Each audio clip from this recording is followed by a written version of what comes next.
30 से करनी थी, उसके बाद 10 की गुणा 22 से करनी थी, और बाद में आपको 11 संख्या का औसत में से 10 संख्या का औसत आपको घटा देना था। तो यहाँ पर 11 गुणा 30 से करेंगे तो 330 आ जाएगा। उसके बाद हमें माइनस करना था, 10 की गुणा 22 से करेंगे तो कितना आ जाएगा, 220 आ जाएगा। तो जब हम इसे माइनस करेंगे कितना आगा निकल के 110 आ जाएगा। और 110 यही क्या है, ये 11वीं संख्या है। तो क्वेश्चन में हमसे यही पूछा गया था, तो इसका आंसर इस तरीके से आप निकाल सकते थे। तो इसका आंसर ऑप्शन नंबर डी हो जाएगा 110। नेक्स्ट क्वेश्चन देखते हैं।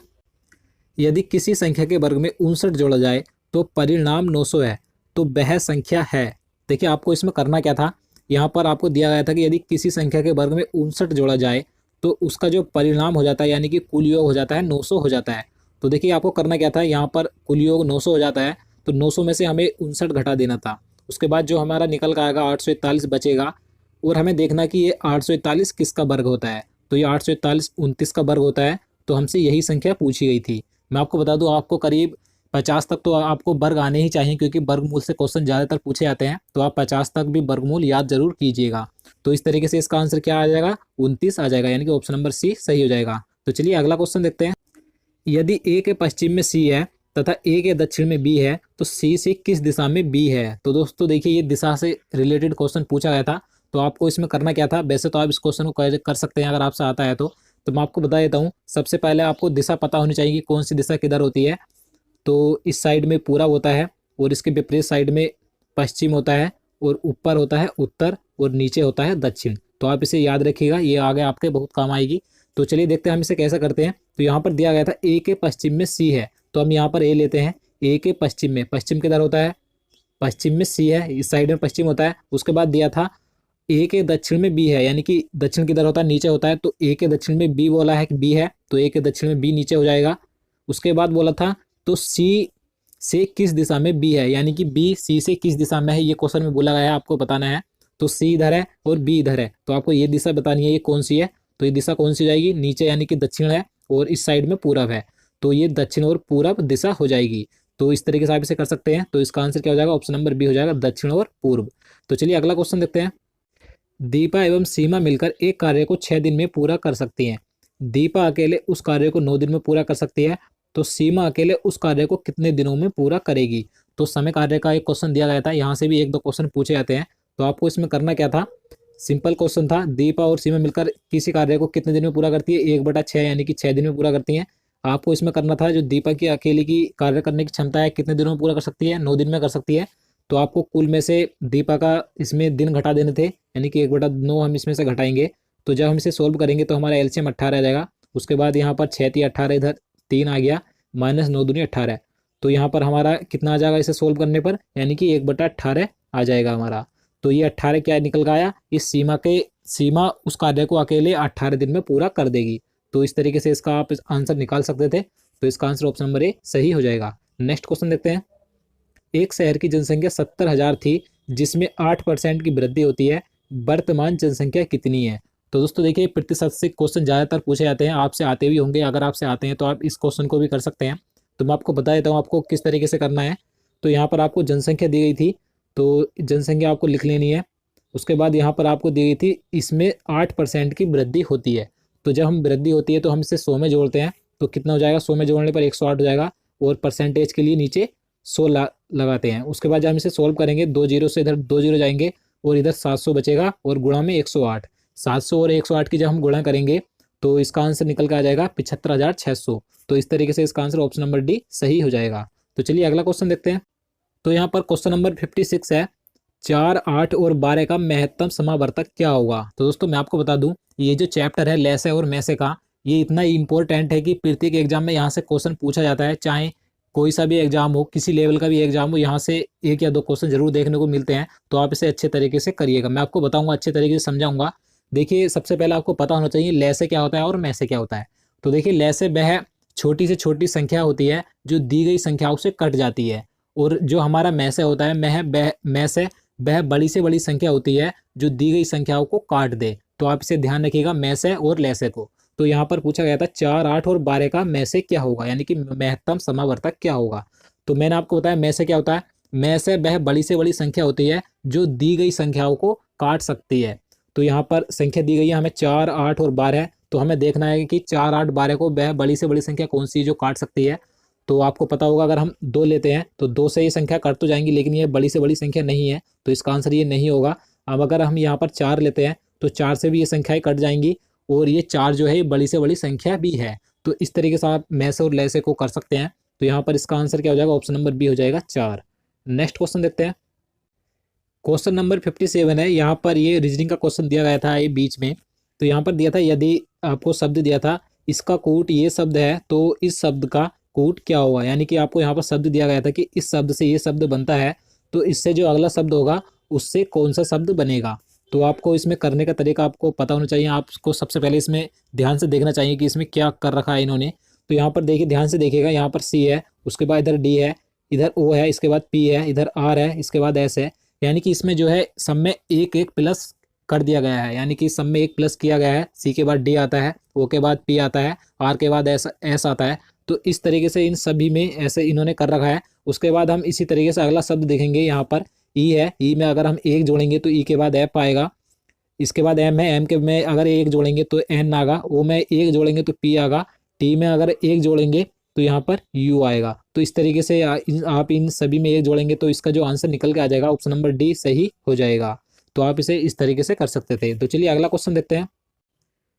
तो यहाँ पर अगला क्वेश्चन है, एक मोटरसाइकिल 3 घंटे में 60 किलोमीटर की दूरी तय करती है, इसकी चाल को दोगुना किया गया, वह अगले 1 घंटे में कितनी दूरी तय करेगी। तो दोस्तों देखिए, चाल दूरी का क्वेश्चन है, यहाँ से भी 1-2 क्वेश्चन पूछे जाते हैं तो आपसे करने आने चाहिए। तो इसका एक ही फॉर्मूला होता है, दूरी बराबर चाल गुणा समय। तो इसी फॉर्मूले से सभी क्वेश्चन हो जाते हैं। तो अब हम इसे करेंगे, किस तरीके से करेंगे देखिएगा। यहाँ पर हमें दिया गया है कि 3 घंटे में 60 किलोमीटर की दूरी तय करती है, तो हमें क्या निकालना है, सबसे पहले हमें इसकी चाल निकालनी है। तो क्या होता है, दूरी बराबर चाल गुणा समय होता है। तो दूरी हमें कितनी दी गई है, 60, दूरी बराबर चाल गुणा समय। तो चाल हमें निकालनी है, यानी कि हम एक्स मान लेंगे, और समय कितना दिया गया है, 3 घंटे का। तो जब हम इसे सोल्व करेंगे कितना आ जाएगा, 3 से 60 को काटेंगे तो 20 आ जाएगा। 20 हमारी क्या आ गई, ये हमारी चाल आ गई, 20 किलोमीटर प्रति हवर्स। तो 20 हम इसे लिख लेंगे, 20 हमारी चाल आ गई। उसके बाद इन्होंने कहा है कि इसकी चाल को दोगुना किया गया, यानी कि इसकी चाल को दोगुना करेंगे तो कितनी हो जाएगी, 40 हो जाएगी। तो अब हमारी चाल 40 हो गई। उसके बाद कहा गया है कि वह अगले 1 घंटे में कितनी दूरी तय करेगी। तो हमें अब अगले 1 घंटे की दूरी निकालनी है कि कितनी दूरी तय करेगी। तो दूरी हमें निकालनी है, तो दूरी एक्स मानेंगे। उसके बाद हमें चाल हमारी कितनी है, 40 है, कितने समय में, 1 घंटे में। तो जब हम इसे सोल्व करेंगे तो हमारी दूरी कितनी आ जाएगी, 40 इकाना 40, यानी कि 40 ही किलोमीटर हमारी दूरी आ जाएगी। तो इसका आंसर क्या हो जाएगा, ऑप्शन नंबर बी हो जाएगा, 40 किलोमीटर। तो आप इसे इस तरीके से कर सकते हैं। तो चलिए अगला क्वेश्चन देखते हैं। क्वेश्चन नंबर 59 है, 75 का 1/30 भाग 1/2 बराबर क्या। यहाँ पर आपको ये सोल्व करना था। तो आपको देखिए इसमें करना क्या है, आपको सिर्फ इसमें ध्यान रखना है, यहाँ पर जो का दिया गया है 75 का, तो यहाँ पर आप ध्यान रखिएगा, का मतलब होता है गुणा। तो जब हम इसे सोल्व करेंगे 75 गुणा 1/30, उसके बाद दिया गया है हमें भाग। यहाँ पर हम जो यहाँ पर भाग का चिन्ह दिया गया है, हम इसे हल्का करने के लिए इसे गुणा में चेंज कर लेते हैं। तो आप ध्यान रखिएगा, जब भाग का चिन्ह होता है उसके बाद की जो संख्या होती है, यहाँ पर 1/2 है, तो अगली संख्या भी 1 के बटे में पहुंच जाती है, यानी कि 1/2 1 के बटे में पहुंच जाएगा। तो कितना हो जाएगा, 1/1/2 ये हो जाएगा। तो ये जो है 2 ऊपर आ जाएगा, तो गुणा में 2 यहाँ पर ऊपर आ जाएगा। तो जब हम इसे सोल्व करेंगे, 2 से 30 को काटेंगे, कितनी बार कटेगा, 15 बार। अब 15 से 75 को काटेंगे, कितनी बार कटेगा, 5 बार। तो इस तरीके से इसका आंसर क्या आ जाएगा, 5 आ जाएगा। तो इसका आंसर ऑप्शन नंबर डी सही हो जाएगा। तो चलिए अगला क्वेश्चन देखते हैं। तो यहाँ पर अगला सवाल दिशा से ही संबंधित है जो पूछा गया था। यहाँ पर हम इसे करते हैं, रमेश 25 मीटर उत्तर की ओर चलता है। तो देखिए हम इसे हाथों हाथ करेंगे, रमेश जो है उत्तर की ओर, यानी कि ऊपर चलेगा, कितना, 25 मीटर ऊपर, यहाँ आगे ऊपर चलता है। तब वह बाएं मुड़ता है। तो बायां किधर है, बाएं मुड़ेगा, इस साइड को मुड़ेगा, मुड़ता है और 20 मीटर चलता है। तो उसकी ये चाल कितनी है, 20 मीटर है। उसके बाद तब वह फिर बाएं मुड़ता है, तो 20 मीटर चल के वह बाएं मुड़ेगा, यानी कि नीचे को आएगा, और 25 मीटर चलता है। तो ये दूरी कितनी है, ये 25 मीटर है, जो सी बाएं मुड़कर नीचे को चला था। फिर वह बाएं मुड़ता है, तो फिर बाएं तरफ किधर मुड़ेगा वो, तो इस साइड को मुड़ेगा, और 50 मीटर तक चलता है। तो जब वो बाएं मुड़कर 50 मीटर चलेगा तो वह यहाँ आ जाएगा, यानी कि इससे आगे आ जाएगा, इस बिंदु से, जो उसका मुख्य बिंदु था ये था, इससे आगे आ जाएगा, 50 मीटर चला ये वाली दूरी। उसके बाद पूछा है कि आरंभ से वह कितनी दूरी पर है। तो आरंभिक बिंदु ये था, और यहाँ से आप इसे ध्यान रखिएगा। यहाँ से ये जो बिंदु था इधर इस साइड में आप देख रहे होंगे, यहाँ से 50 मीटर चला था और यहाँ से और मुख्य बिंदु तक की दूरी कितनी थी, 20 मीटर थी। यहाँ पर आई चली गई थी तो 20 मीटर ये हो गई और आगे को कितनी बची, 30 मीटर बची। तो यही हमसे पूछ गई है कि आरंभ बिंदु से वह कितनी दूरी पर है, तो 30 मीटर की दूरी पर है मुख्य बिंदु से जहां से चला था। तो इसका आंसर क्या हो जाएगा, ऑप्शन नंबर ए हो जाएगा 30 मीटर। अगला क्वेश्चन देखते हैं चलिए। तो देखिए यहाँ पर अगला क्वेश्चन है, 400 रुपये प्रति वर्ष साधारण ब्याज की दर से 5 वर्षों में 520 रुपये हो जाएंगे। तो दोस्तों देखिए ये साधारण ब्याज का क्वेश्चन था और मैं आपको अब आगे सभी क्वेश्चन जितने भी कराऊंगा ये मैं आपको सोल्व नहीं कराऊंगा, मैं आपको सिर्फ इन सभी का आंसर बताऊंगा, क्योंकि अगर मैं आपको सोल्व सभी क्वेश्चन कराऊंगा तो वीडियो काफ़ी लंबा हो जाएगा और आप इसमें बोर भी हो जाएंगे। तो मैं आपको अब आगे सभी क्वेश्चन का आंसर बताऊंगा। तो ये देखिए साधारण ब्याज का क्वेश्चन था। तो इसका फॉर्मूला होता है, जो सिंपली इसका फॉर्मूला होता है, ब्याज बराबर मूलधन गुणा दर गुणा समय बटे 100, इसका फॉर्मूला होता है। तो इसी से ये सवाल हो जाएगा। तो मैं आपको सिर्फ इसका आंसर बता देता हूँ। इसका जो आंसर निकल कर सही आएगा 6%, इसकी दर सही निकल के आ जाएगी। इसका आंसर ऑप्शन नंबर ए सही हो जाएगा। अगला क्वेश्चन देखते हैं। एक वृत्ताकार मैदान की त्रिज्या 31.5 मीटर है, इस मैदान की परिधि कितनी होगी। तो दोस्तों देखिए क्षेत्रफल का क्वेश्चन पूछा गया था। तो इसका जो सही आंसर हो जाएगा ऑप्शन नंबर ए सही हो जाएगा। 198 मीटर इसका सही आंसर निकल कर आएगा, यानी कि इसकी परिधि आएगी मैदान की। तो आप इसे करने की कोशिश कीजिएगा। तो इसका आंसर ऑप्शन नंबर ए हो जाएगा। अगला क्वेश्चन देखते हैं। दो क्रमागत संख्याओं के घनों का अंतर 127 है, तो वे संख्याएं हैं। इस क्वेश्चन में आपको बताना है कि दो क्रमागत संख्याएं, सबसे पहले आपको पता होना चाहिए कि दो यानी कि क्रमागत संख्याएं क्या होती हैं। तो मैं आपको बता दूं क्रमागत संख्याएं वे होती हैं जो क्रमवाई होती हैं, यानी कि जैसे कि 1 2 तो ये क्रमागत हो गई, इनके बीच का अंतर सिर्फ 1 है। जैसे 5 6 4 5 इस तरीके से ये क्रमागत संख्याएं होती हैं। तो यही पूछा गया है कि वे संख्याएं कौन सी हैं, उनके घनों का अंतर 127 है। तो आप इसे करने की कोशिश कीजिएगा। तो इसका जो सही आंसर हो जाएगा ऑप्शन नंबर सी हो जाएगा। 6 एवं 7 के घनों का जो अंतर निकल कर आएगा 127 आएगा। तो यही ये संख्याएं होंगी। तो चलिए अगला क्वेश्चन देखते हैं। क्वेश्चन नंबर 64 है, एक आयताकार क्षेत्र की लंबाई 20% तक बढ़ाई जाती है और इसकी चौड़ाई 20% से घटाई जाती है, इसके क्षेत्रफल में कितने प्रतिशत की वृद्धि या कमी होगी। तो दोस्तों देखिए इस प्रकार के क्वेश्चन काफ़ी आसान ही नहीं करना, ये सिर्फ एक फॉर्मूले से सभी क्वेश्चन हो जाते हैं। इस प्रकार के अगर पूछे जाते हैं आपसे कि पहले परसेंटेज में बढ़ाया जाता है फिर कमी की जाती है, तो आपको देखिए मैं आपको बता देता हूँ जल्दी से कि इसके आपको किस तरीके से करने होते हैं। तो इसमें आपको करना क्या है, यहाँ पर पहले आपको दी गई है कितने परसेंट में आपको बढ़ाई गई है। तो यहाँ पर हम ये लिख लेंगे कितना परसेंट बढ़ाई गई है, यानी कि बढ़ाई गई है तो प्लस में रहेगा ये। उसके बाद कितने परसेंट घटाई गई है, 20% घटाई गई है, तो हम इसे माइनस कर देंगे। उसके बाद हम इसे गुणा में लिखेंगे, यानी कि कितनी बढ़ाई गई, 20 बढ़ाई गई और घटाई गई कितनी, माइनस में 20 घटाई गई, उसके बटे में 100 यहाँ पर। तो जब हम इसे सोल्व करेंगे तो यहाँ पर ये प्लस माइनस से ये कट जाएगा। तो यहाँ पर ये कितना आ जाएगा, ये 20 से हम 400 आ जाएगा, यानी कि माइनस का 400 हो जाएगा। 400 बटे 100 यानी कि 100 आ जाएगा 400 बटे। तो इसे हम काटेंगे 2 जीरो से 2 जीरो, तो कितना आ जाएगा, यानी कि माइनस के 4%, यानी कि कितनी हो जाएगी, 4% की कमी की गई। तो इसका आंसर क्या हो जाएगा, ऑप्शन नंबर बी हो जाएगा। तो आप इस तरीके से इस सवाल को कर सकते हैं। चलिए अगला क्वेश्चन देखते हैं। पंक्ति के किसी छोर से गिनती करने पर अमर 24वें स्थान पर पाया जाता है, तो पंक्ति में कुल कितने व्यक्ति हैं। आपको बताना है कि पंक्ति में कुल कितने व्यक्ति हैं। तो आप इसे कर सकते हैं, काफ़ी आसान क्वेश्चन है ये। तो मैं आपको चलिए जल्दी से बता देता हूँ आपको किस प्रकार से करना है। तो यहाँ पर अमर कौन से स्थान पर है, 24वें स्थान पर है। तो यहाँ पर दिया गया है कि अमर का स्थान 24वां है। अगर हम दोनों साइड से किधर से भी गिनती करते हैं तो पंक्ति की किसी साइड से भी गिनती करने पर अमर का स्थान 24वां पाया जाता है। तो देखिए यहाँ पर अमर का स्थान अगर हम इधर से गिनती करेंगे तो इधर से इससे 24वें स्थान पर है, यानी कि इससे पहले कितने व्यक्ति हैं, 23 व्यक्ति हैं। और अगर हम इस साइड से गिनती करेंगे तो इस साइड से भी 24वां पाया जाता है अमर का स्थान। तो इससे पहले इस साइड में भी कितने व्यक्ति हैं, 23 ही व्यक्ति हैं, यानी कि 23 व्यक्ति ये हो गए इधर इस साइड में और 23 व्यक्ति इधर हो गए, यानी कि 23 23 46 हो गए। और अमर एक बचा, यानी कि अमर बीच में है, तो 23 23 46 प्लस 1, यानी कि कुल कितने व्यक्ति हो गए, 47, यानी कि 47 व्यक्ति हो गए। तो इसका आंसर क्या हो जाएगा, ऑप्शन नंबर सी हो जाएगा, 47 व्यक्ति। तो चलिए अगला क्वेश्चन देखते हैं। देखिए यहाँ पर अगला क्वेश्चन है जो पूछा गया था, ये भी दिशा से रिलेटेड क्वेश्चन था और इससे पहले मैं आपको 2 क्वेश्चन इस प्रकार के करा चुका हूँ। तो आप इस सवाल को स्वयं करिए और इसका मैं आपको आंसर बताऊंगा। इसका आंसर ऑप्शन नंबर सी सही हो जाएगा, दक्षिण। और आगे भी मैं आपको सभी सवालों को, जितने भी सवाल कराऊंगा, आपको सिर्फ उसके आंसर ही बताऊंगा। तो आप इस चीज़ को ध्यान रखिएगा, आप उन सवालों को स्वयं करिएगा। तो चलिए अगला क्वेश्चन देखते हैं। यहाँ पर आपको संख्याएं दी गई थी पॉइंटों में, और इसमें आपको सिर्फ कैलकुलेशन ही करनी थी। आपको सिर्फ इसमें दो बातों का ध्यान रखना है इस प्रकार के क्वेश्चन करते हुए। अगर आपसे जोड़ने या घटाने को कहा जाए तो आपको सिर्फ पॉइंट के नीचे पॉइंट रखना है।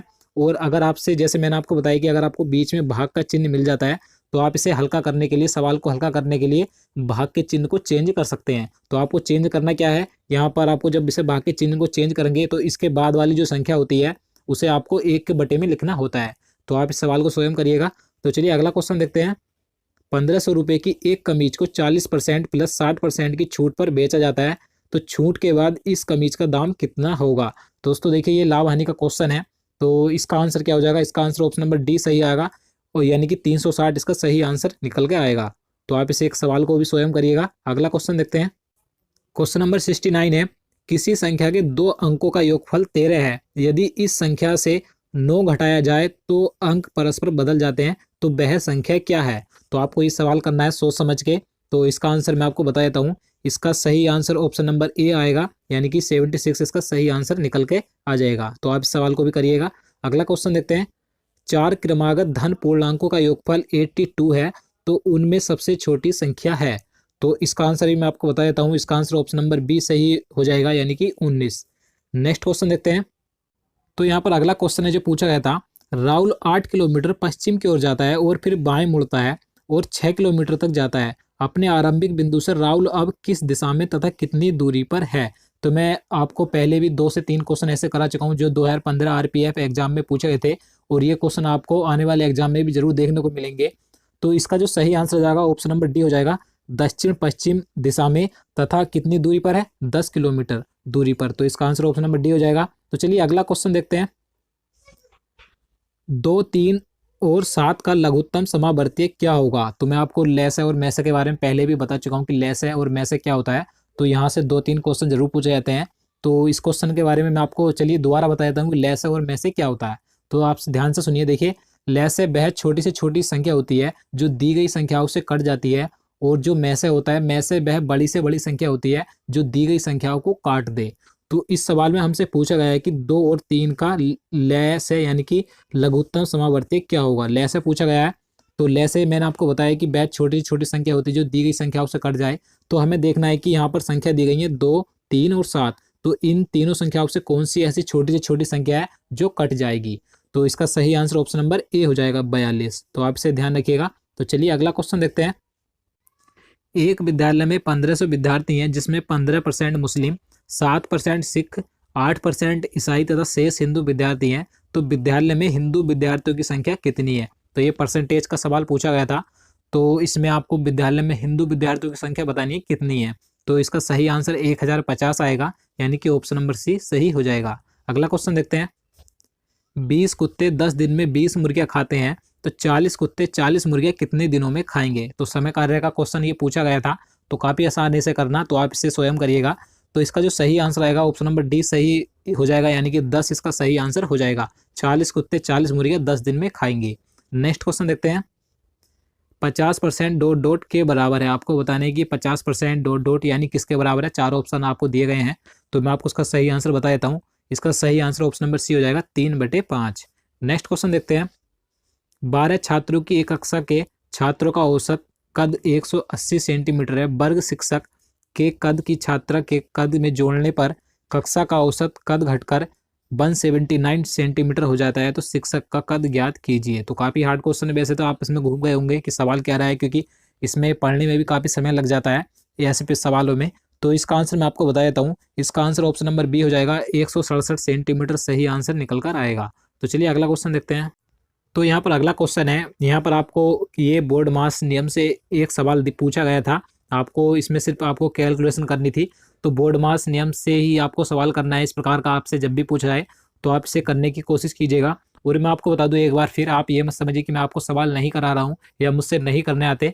तो आप कुछ भी समझिएगा, मुझसे नहीं करने आते, लेकिन मेरा जो इस वीडियो का मकसद है आपको सिर्फ सवाल बताना है कि किस प्रकार के सवाल पूछे गए थे, ना कि उन्हें सोल्व कराना। तो इस सवाल का मैं आपको सिर्फ आंसर बता देता हूँ। इसका आंसर ऑप्शन नंबर सी हो जाएगा, 7 इसका सही आंसर आएगा। तो चलिए अगला क्वेश्चन देखते हैं। ऋषि ने 2 वर्ष में 8% प्रति वर्ष चक्रवृद्धि ब्याज की दर से 83.2 ब्याज के रूप में प्राप्त किया उसने कितने रुपए का निवेश किया था। तो ये चक्रवृद्धि ब्याज का क्वेश्चन पूछा गया था। तो इसका जो सही आंसर हो जाएगा ऑप्शन नंबर बी सही हो जाएगा, 500 रुपये। नेक्स्ट क्वेश्चन देखते हैं। तो यहाँ पर अगला क्वेश्चन है जो पूछा गया था, यदि किसी संख्या के 1/3 भाग का 1/4 भाग 5 के बराबर है तो वह संख्या है। तो आपको संख्या बतानी है कि वह संख्या कौन सी होगी।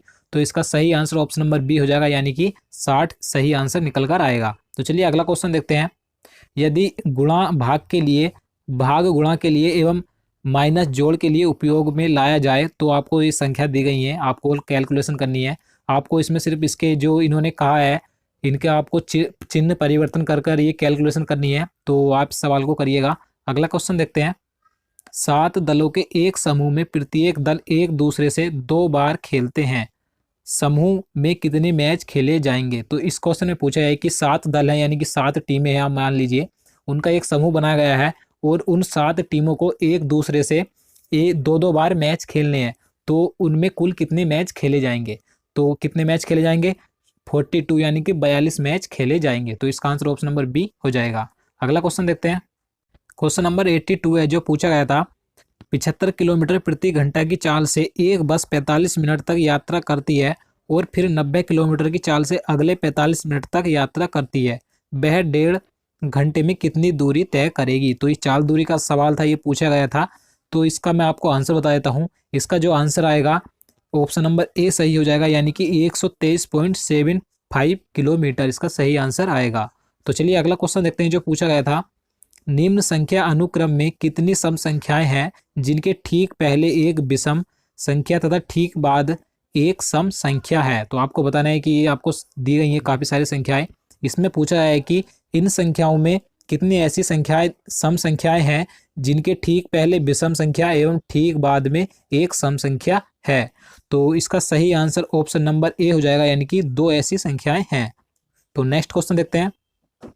तो यहाँ पर अगला क्वेश्चन है। यहाँ पर आपको संख्याएं दी गई हैं, पॉइंटों में आपको इसमें जोड़ना है। मैंने आपको पहले ही बताया कि अगर आपको पॉइंटों में संख्याएं दी जाएं, आपसे जोड़ने या घटाने को कहा जाए, तो आपको सिर्फ इसमें एक बात ध्यान रखनी है कि आपको सिर्फ पॉइंट के नीचे पॉइंट रखना है। यानी कि जैसे कि मैं आपको बता देता हूँ, यहाँ पर दिया गया है 0.105, उसके बाद दिया गया है कि 1.1.05, यानी कि आपको सिर्फ पॉइंट का ध्यान रखना है कि पॉइंट के नीचे पॉइंट आए, इस प्रकार से आपको जोड़ना है। तो आप इसे स्वयं करिएगा, मैं आपको इसका आंसर बता देता हूँ। इसका आंसर ऑप्शन नंबर ए सही आएगा, यानी कि 1.685।